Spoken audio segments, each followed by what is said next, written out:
Welcome back to the show. Check out these headlines we have for you. We've got more incredible highlights from yesterday's testimony from Gary Gensler and Congress, and you need to see it. Are we about to see subpoena power unleashed against the SEC agency? Somebody roll that beautiful intro.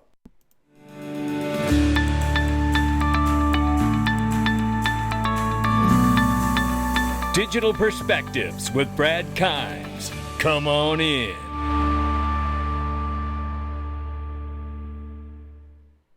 Welcome back to the show. You can follow us on Twitter and YouTube for exclusive content. Right now, $1.1 trillion market cap for crypto. The market is up 0.9%. Bitcoin, 26,500 plus. Ethereum, 1627 and 38 cents. We see Tether market cap is 83.1 billion plus. XRP is 50 cents at the number 5 spot, off by 0.1% on the 24-hour, off by 0.6 on the 7-day. Let's take a look at this really quickly here. It's Miles Franklin Precious Metals, ladies.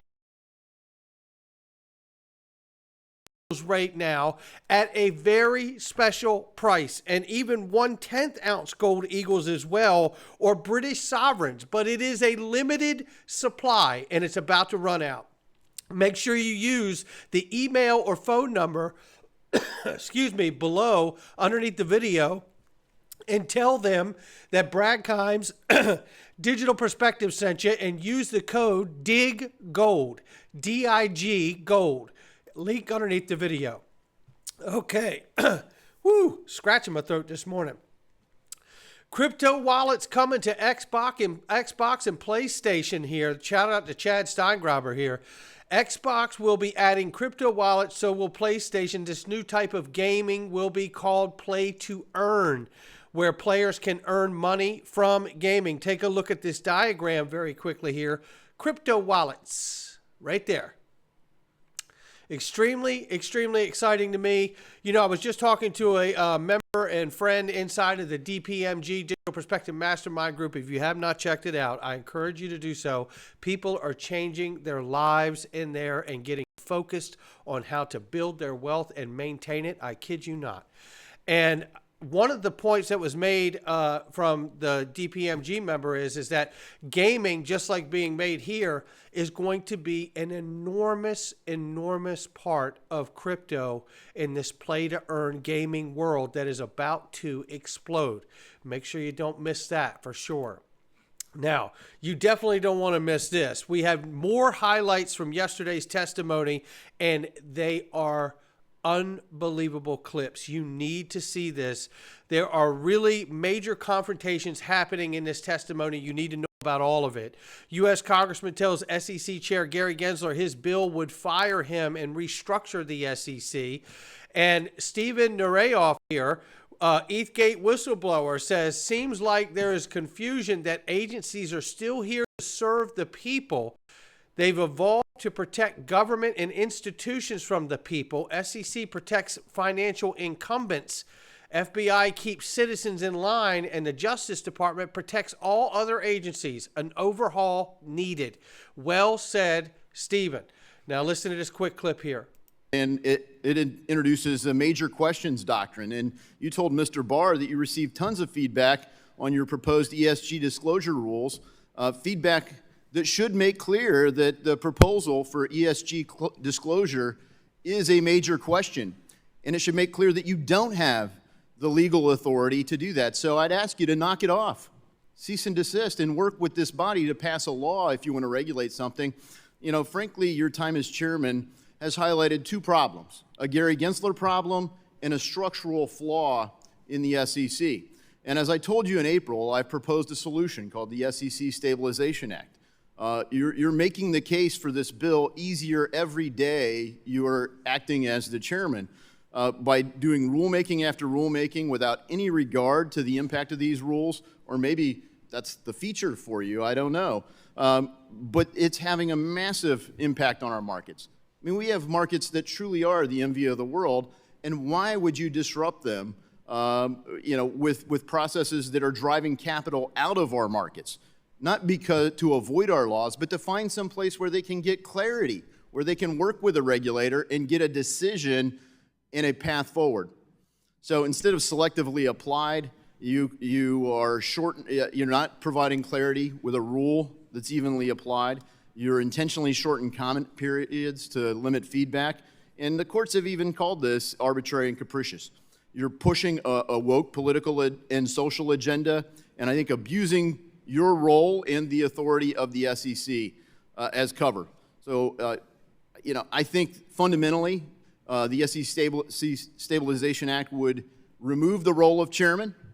It would preserve the current commissioners, but it would add a sixth commissioner. So there would be no more than 3 from any one political party.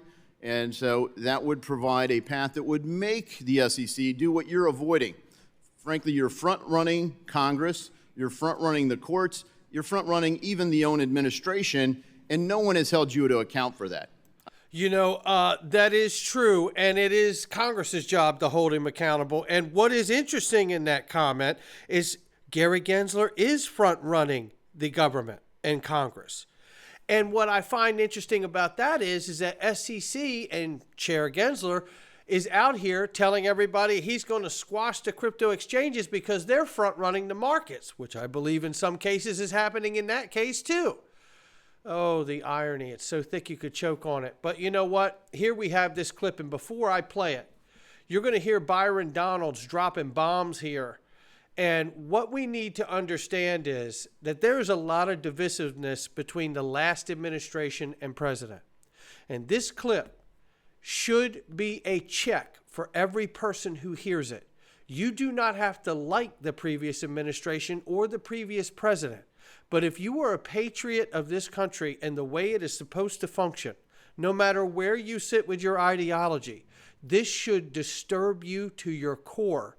This is an admission from Gary Gensler that he was the CFO under Hillary Clinton's campaign, and he absolutely signed the check for a fake dossier against a presidential candidate at the time, and obviously what became a president. Again, you don't have to like the guy. I don't have to like the guy, but if you're a patriot to this country, you will understand in this clip that Gary Gensler doesn't deny that it isn't real. He actually just claims that he didn't know about it until after it was all said and done. That should disturb every one of us. Take a listen. Do you remember where we left off, you and I? I do. You're a very good questioner, sir. All right, well, let me refresh. Let's bring some things up. Where we left off was, did you facilitate the payment for the Steele dossier for the Hillary Clinton campaign back in 2016? Because you were the CFO. You acknowledged that. You also said, in response to my question, that this payment was not something that I was aware of, quote unquote. Those are your words. Interesting things have occurred since then. John Podesta actually testified to a committee of Congress, and John Podesta testified to a question about, was Gary, meaning you, was he day-to-day, hands-on, signing every check? And so John Podesta testifies, actually he was under a deposition with a committee here in Congress. He says, yes, I don't know if he signed the checks, but he was there every day, meaning you. So let's circle back. Were you aware of the fact that the Hillary Clinton campaign actually paid for the Steele dossier, which unleashed one of the worst issues of intelligence malfeasance that our nation has ever seen?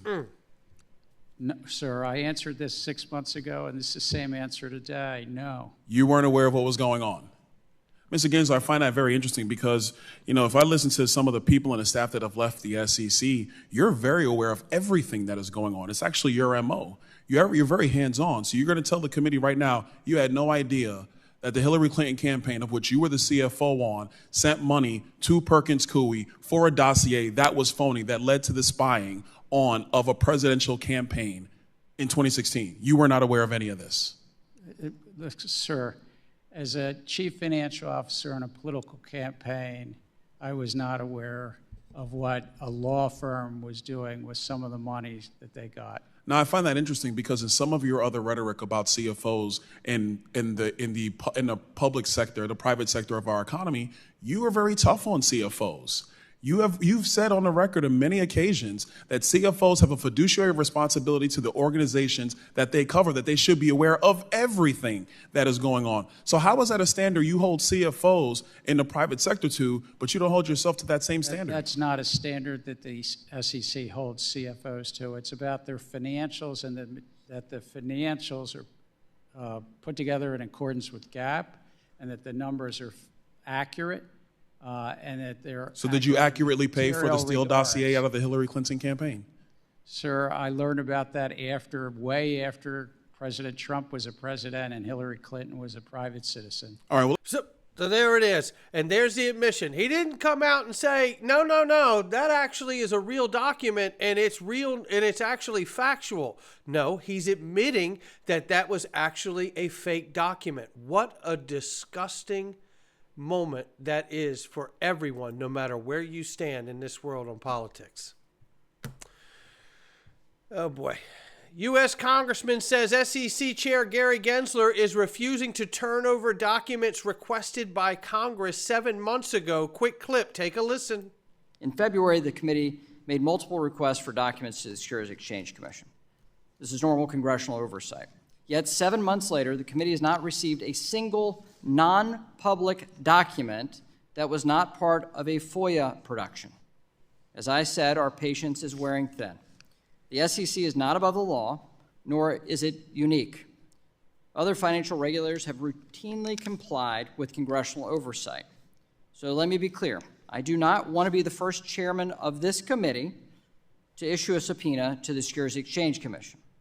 And you should not want to be the first SEC chair to receive a congressional subpoena. That's the problem where we're at here. Why are they waiting? There is no excuse why they're waiting, but I want to show you the contrast of what Congress is supposed to look like. I want to show you how this really works. What you're about to see is Representative Richie Torres, right?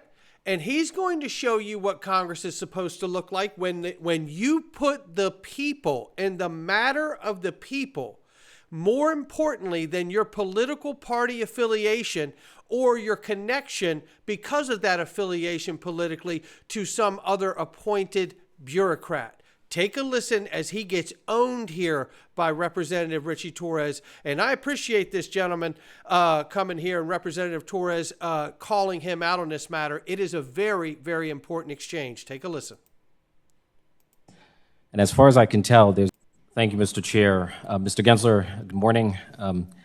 I worry that the term investment contract has become so infinitely malleable and manipulable that it means whatever you unilaterally thinks it ought to mean, right? I worry that when it comes to crypto, your interpretation of the term investment contract has no limiting principle and therefore could invite arbitrary and capricious enforcement action. So I want to take a few minutes to explore the concept of investment contract in greater depth. And I want to start with an obvious definitional question. We know that an investment contract requires an investment. Does an investment contract require a contract? You know, something about this definition, I will quote Thurgood Marshall, Congress painted with a broad brush. And when Marshall said that, he was writing the law of the land. So we follow this Howey test and how not just Marshall, but other courts interpreted it. And it has a four components. Again, I did not go to MIT, but in the Bronx, if I ask whether an investment contract includes a contract, the answer is typically yes or no. So.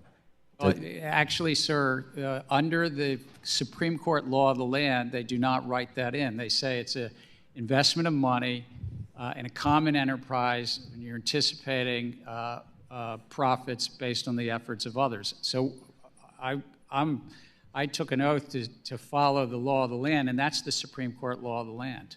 So in Howey, the Supreme Court refers to an investment contract as a contract, scheme, or transaction. That was the terminology that I saw in the case.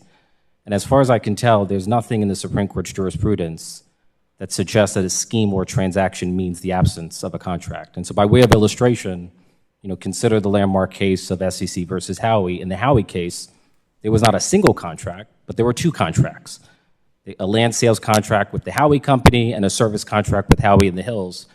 And the court found that the combination of those two contracts, the total scheme, the total transaction, the total economic reality, was constitutive of an investment contract. And so a scheme or a transaction does not mean the absence of any contract at all.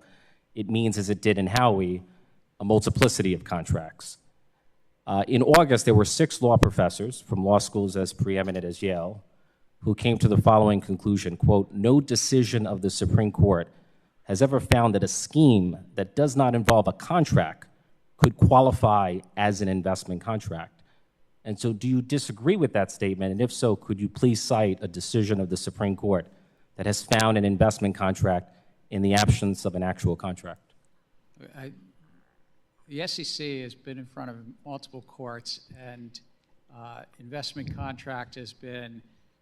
What's the name of the case, Mr. Gensler?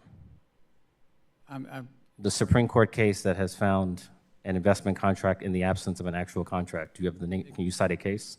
The SEC, over the decades, whether it's Can you cite a case? chinchillas, whether it's whiskey caskets, whether it's crypto, if the public is investing based upon the efforts of others... I find it telling that you cannot cite a single case. That's a security. Not a single... How about a Second Circuit case? Can you cite a single Second Circuit case that found an investment contract in the absence of a contract? I understand where you're trying to go, and I'm going to leave that to the very fine attorneys at the SEC in front of courts. But I'm saying the core principle Mr. Gensler, this is a field... This is. Let me finish. This is a question to which you should know the answer, because the definition of an investment contract is the central issue.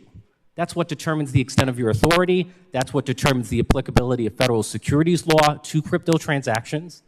And your inability to answer that question is baffling to me. I'm answering it consistent with what the Supreme Court has said, which is the law of the land is a 4-part test. And yet you cannot cite a single case to support your argument. Howey, it's called Reeves, it's called many cases at the Supreme Court, sir. 8 or 9 times it's been affirmed by the Supreme Court. Can I ask, suppose I were to purchase a Pokemon card. Would doing so constitute a security transaction? You could purchase a Pokemon card.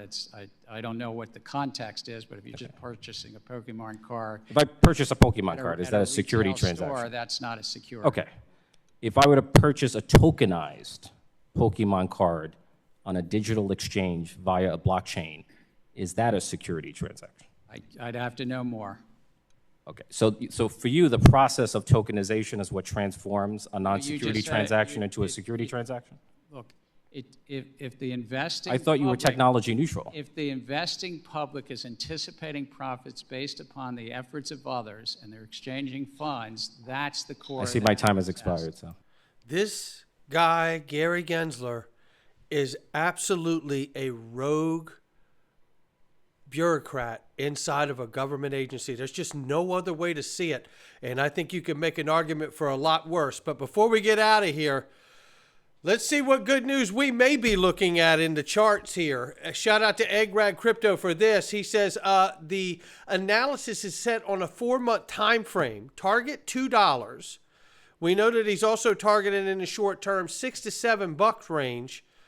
But using the 4-month time frame gives us a broader perspective, and it takes out some of the false signals that we usually see.